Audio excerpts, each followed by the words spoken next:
to Stem Cell and Tissue Engineering Lab. Look at this, we got some Security Justice stickers. NOTACON 7, April 15th through the 18th in Cleveland, Ohio. You must be planning to come. So this has to be them. This has to be them. There's some noise. Do you see that? Let's go see. Maybe that's where they're at. Luckily, I went to the lockpick village at the last NOTACON and learned how to open up Medico locks. Hey Dave, it's unlocked. It's just stuck. Oh, really? Here, Dave, why don't you try to? Here, I'll grab the camera. Get the door open. Go, Dave! Oh! God damn it!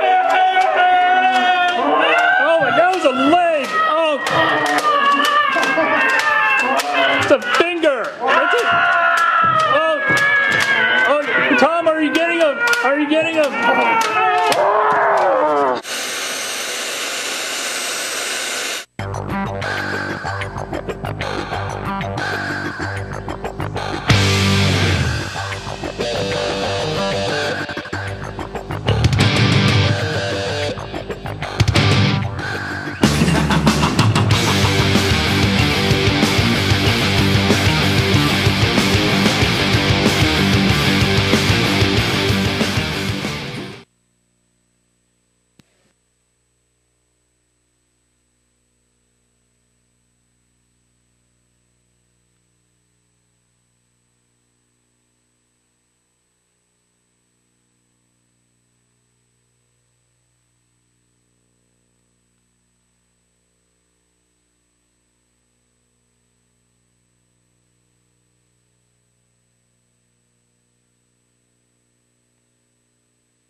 Welcome to surviving the zombie apocalypse.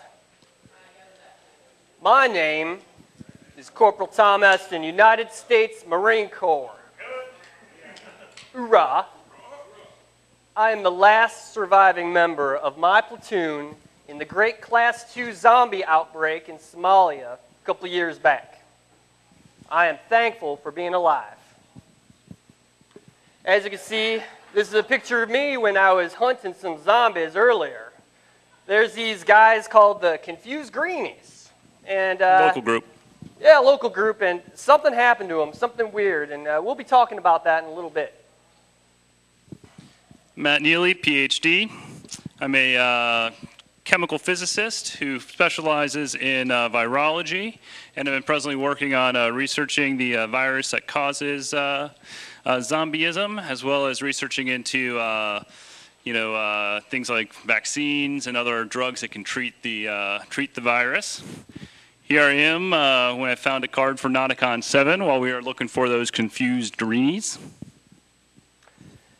And in the back is Dr. Chris Clymer. Bring up our specimen here. Stay away from his mouth. Perfectly safe at all times. If anyone gets bit, we have some alcohol wipes up here. We'll just swab you down. You'll be fine. Yeah, Chris Clymer is an amazing, amazing physician. He was recently nominated for a Nobel Prize in his research. And in fact, a little unknown fact about him, he invented the zombie repellent umbrella. Amazing work. Fantastic technology that he's working on. Groundbreaking. So I do want to say I'm very sorry about our cameraman, who is Dave Lauer. And he's dead. It's very unfortunate, but it was tragic. It was a sacrifice we had to make. The first NOTACON he hasn't been able to make. This is the first NOTACON that Dave has ever missed. And, it's a sad event. It's awful, but we're sorry, Dave. Is he all right? We're going to be okay? Okay, well, before we start, we wanted to talk a little bit about kind of the ethical treatment of zombies. In terms of, whenever you have any test research subject, it's important to make sure they're treated with ethical care. To ensure this, basically the ethical treatment of all test subjects, we follow the highest standards for oversight and due diligence to ensure harm does not come to him. We do have some signed IRB forms here. Where's the form? Dude, where's the form? Well, we have some signed forms here. We basically consented to all this research. We have his nice handprint on it. So all test subjects sign disclosure, and all tests are also reviewed and approved by independent review boards. Just want to make sure that you know, he's being treated with the highest degree of due care and comfort. Earlier today, you saw we were walking him around. Part of our treatment of him is we have to give him so much exercise a day. So we really take extreme steps to make sure they are treated properly. I'm completely against all of that bullshit. Well, we have blow his fucking head off. We have to make sure he's treated well. Yeah, and actually we've filled out 2 sets of forms. Goddamn checklist. Both for human research as well as non-human research, just to cover both of our bases. So this is our captured zombie, which we have here. Everybody say hi. There we go. Yeah. Okay, now with this, I will hand this off to Dr. Clymer. You want to take the zombie? Yeah, I got him. Here you go. Here's the little remote thingy. Okay. So talk a little bit. All right, going to talk a little bit about the myths and realities of the undead here. Ways to identify zombies. What the fuck? What the fuck? God damn it! Clymer? Hold on. Jesus Christ, did you patch this thing? Get him. Yeah, we just applied MSA God, 6. Give it a hand. Somebody... Jesus Christ! I'm fine. You're fine. Can I shoot him Find now? the alcohol wipes. Can I shoot him now? Wipes. Where's the they're in the alcohol bag. wipes? Dude, you got bit! They're in the bag. Check the bag. Check God the bag. damn it! God damn it! Gosh! Christ. Fuck! All right, you got him? Did he bite you? I'm fine. Are you sure? I'm fine. Yeah, it's just these lab coats are specially designed lab coats. Zombie resistant. So zombie identification. So anyway, is this a zombie? It's a difficult question to ask yourself. Vacant look in the eyes, pallid color to the skin. Hard to tell. Not a zombie. Typical Walmart shopper. Easy mistake to make. Is this a zombie? It seems pretty telling. The blood, the dirty teeth, looks hungry for something. Not a zombie either. Strippers are already dead inside. True. Yeah. This happens all the time. So is this a zombie? Yeah, of course. This is a zombie. So character is, how do you tell? I mean, because it's difficult. How do you tell when you've actually got a real live zombie like this one? Well, somewhat live. Zombie on your hands. Brain death has occurred. When you're a zombie, there's not much going on up there. The limbs still function, but they're very atrophied. Hollywood has a different image of this they like to portray, but he doesn't move around so well. You can see he's got a little bit of speech capacity. Again, not much going on upstairs. Grunts and moans. No haikus. And he's still decomposing. You know, it's a natural process. It's still happening. He's still mobile, right there. but Can I shoot him? Still decomposing a bit. The only vital organ that's left, what there is left of it, is the brain. There's nothing else in the body that serves any purpose really whatsoever. It's a little bit going on.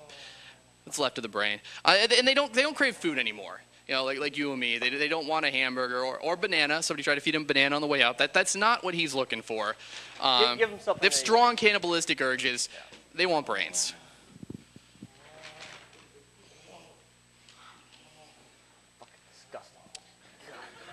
So zombie anatomy. I mean, the parts of the zombie. You can see, you know, the brain's not quite all there. He's falling apart. You know, he's still atrophying. Things are coming off. Who knows what he's been eating? You know, you're gonna find all kinds of things inside what's left of his digestive tract. And you can see, he's been feeding. Zombie diet, zombie food pyramid. You can see, heavy on the helpings of brains. That's his favorite. I mean, he'll eat other stuff. He'll eat the stomach, the intestines, the muscles. He'll gnaw on bones, but the staple of the zombie diet is obviously brains. So with that, I'll hand it over to Dr. Neely. Do the trade-off. Come on. Okay, today we're going to talk about the amazing Solanum virus that was discovered by Jan van der Haven back in the 1800s. Didn't you meet him once? No, that was way back. Oh, I know another guy. Yeah, another guy way back. It appears to be a member of the potty virus family, which is mainly found in Australia, but no natural forms of the virus have ever been found in the wild. It's always been found when contained inside various zombie specimens. So that's an important feature to note, even though it's related to some viruses that are in the wild that affect plant life. The actual virus which causes the conditions here, we've not been able to isolate in the wild. Documented occurrences have occurred on every continent, and suspected cases date back to ancient times. Here we have a sample of what the virus looks like.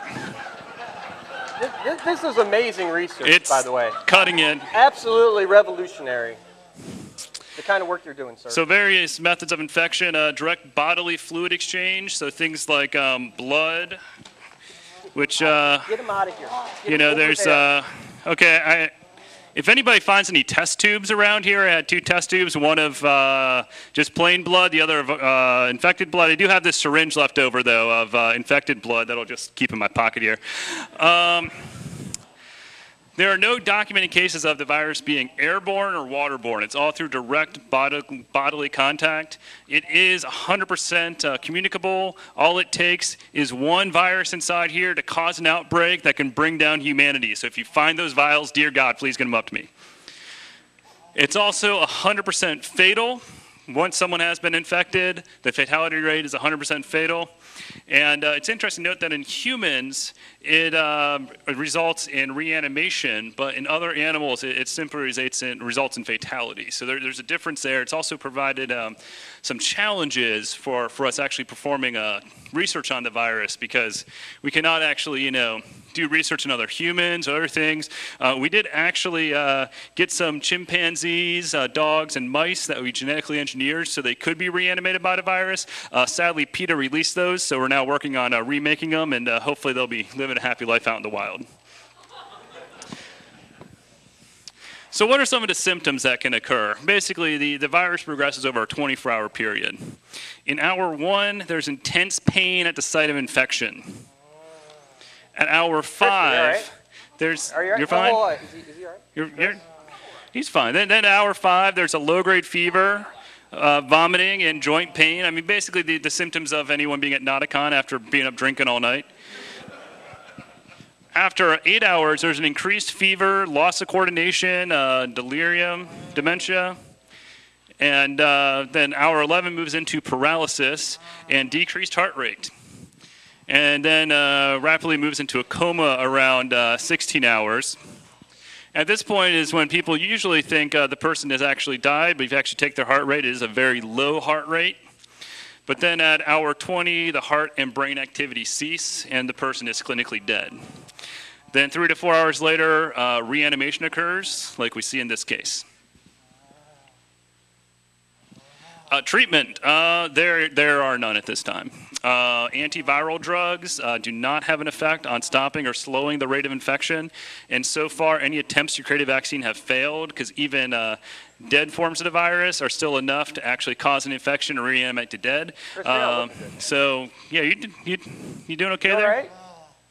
You too much of Jimmy Chan's back beer last night. Oh, too much, too much of the back beer.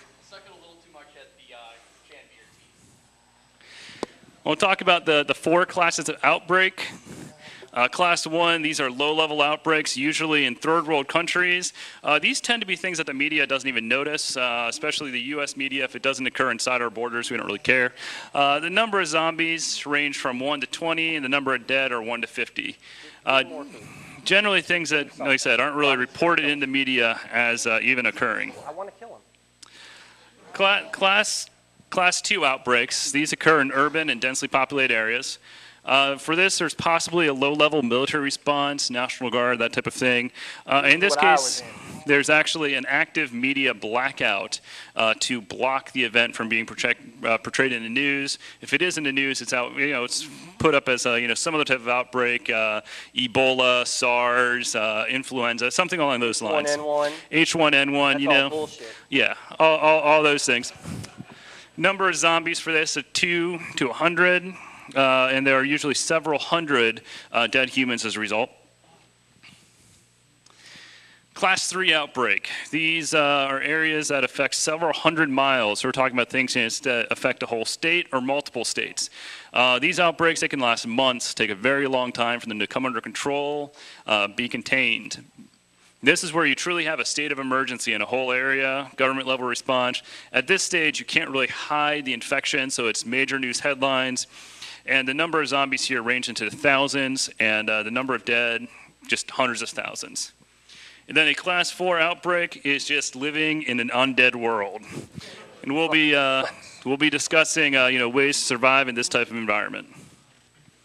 With that, I'll turn this over to Mr. Eston, which will be talking about weapons and other combat techniques. Yeah. Sit down, relax. You drank too much last night at NOTACON parties. Go sit down. You all right? Now that we're done with all this medical science bullshit, we're going to get to the good stuff. This is the stuff I like, weapons and combat techniques.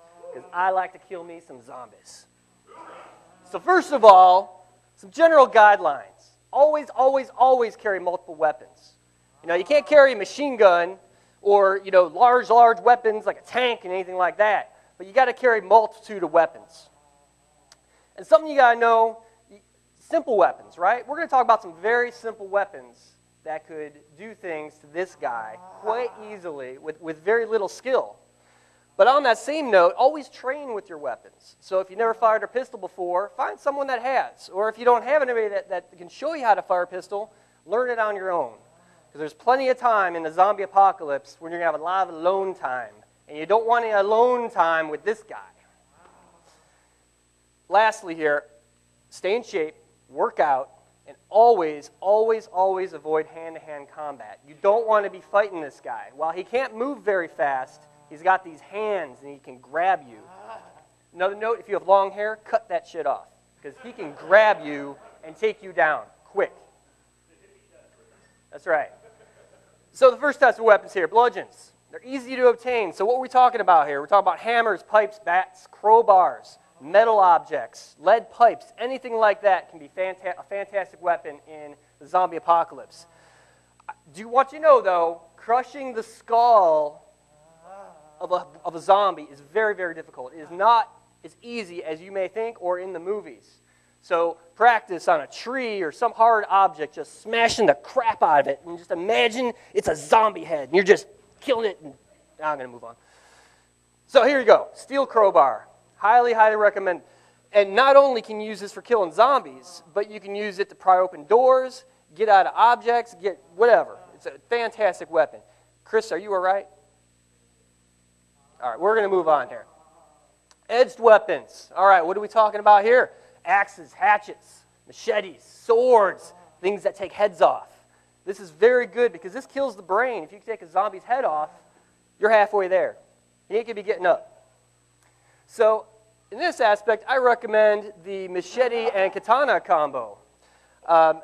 These are fine, fine weapons. Especially, you can find machetes all over the place, but the katana, god damn, that can just slice a zombie's head off in like one, just like that. Dead. Excellent weapon. Now, power tools. Y'all have seen in movies where everybody's got a chainsaw or, sawzall power drills, and they're taking zombies out. That's all bullshit, because guess what? In a zombie apocalypse, you ain't going to find no gas. Gas is extremely hard to find. And the other problem is these types of power tools are noisy, extremely noisy. These guys will hear you coming a mile away, and you don't want that. So, arrows and crossbows. Here's a crossbow right here. This is a fine, fine weapon. It is a silent weapon. It is a deadly weapon when used at a distance. Now, I'm going to tell you one thing about this crossbow, though. Try not to use it with fire. And I'll explain that in a second. But there's an example of crossbow where you can use this fine, I think it's called a Nerf model. Very good, very good. Because there ain't nothing worse than a zombie coming after you that's on fire. I'm fucking serious. That scares the shit out of me. And you don't want that. So use fire with caution, please. Anything with Chris? Do we need a doctor? All right. Now, this is my favorite part. I love firearms. I love them. This is the best weapon that you can have to take these guys out. Like, get the fuck off. All right.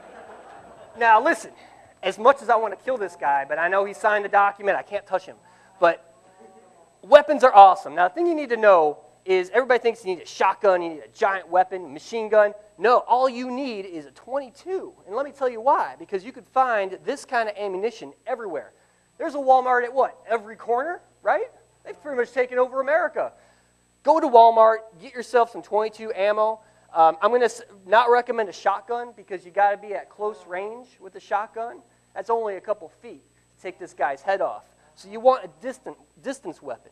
So in this terms, I recommend a .22 caliber Rimfire. It's small ammo size. They're easy to fire. It's easy to train with. And you can also find some bolt action rifles. Some old World War II weapons work very well. But definitely, keep your rifles and keep that small ammo size. Now, other weapons. Heed my warning about fire. Remember, Molotov cocktails. It's great to light these guys on fire, but make sure that it's enough oil and gas mixture that you take them out. Blowtorch also works if you happen to be this close to them. I wouldn't want to be. But and lastly, acid. You can't make this guy's face any uglier, but it'll work in a pinch. So now we're going to talk a little bit about zombie defense. So some strategies that I recommend. One is the lure and destroy.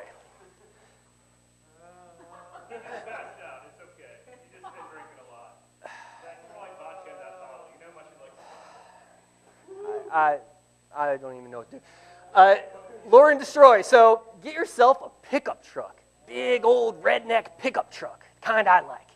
And drive that around town.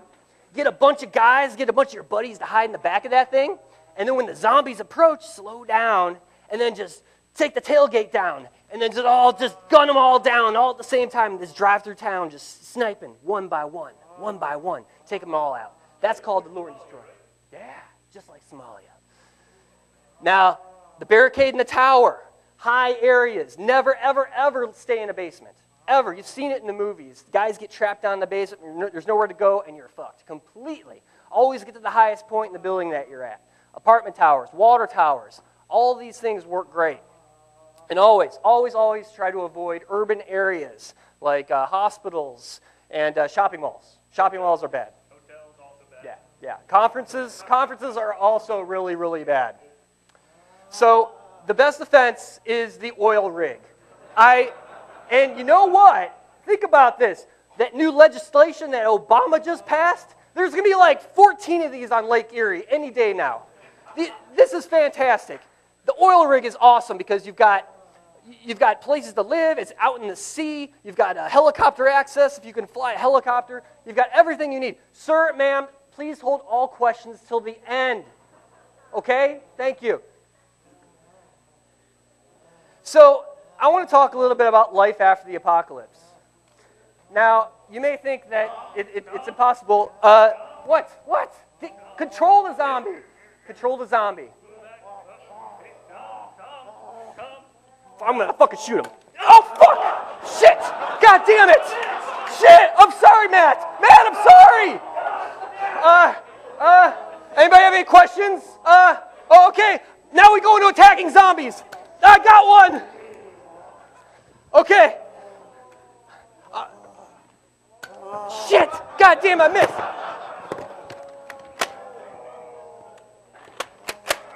Shit! Not working! Shit!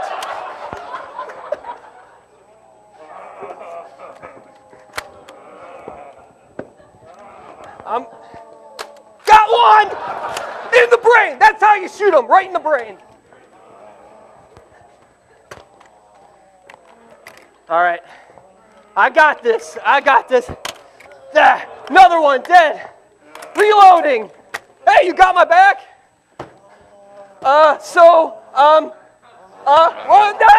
Kill a zombie in the brain, like I just demonstrated.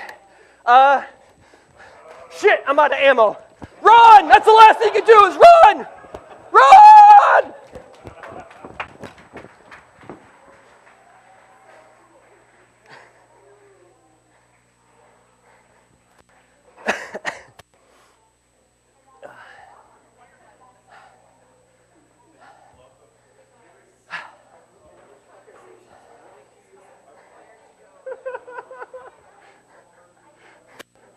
Good job, man.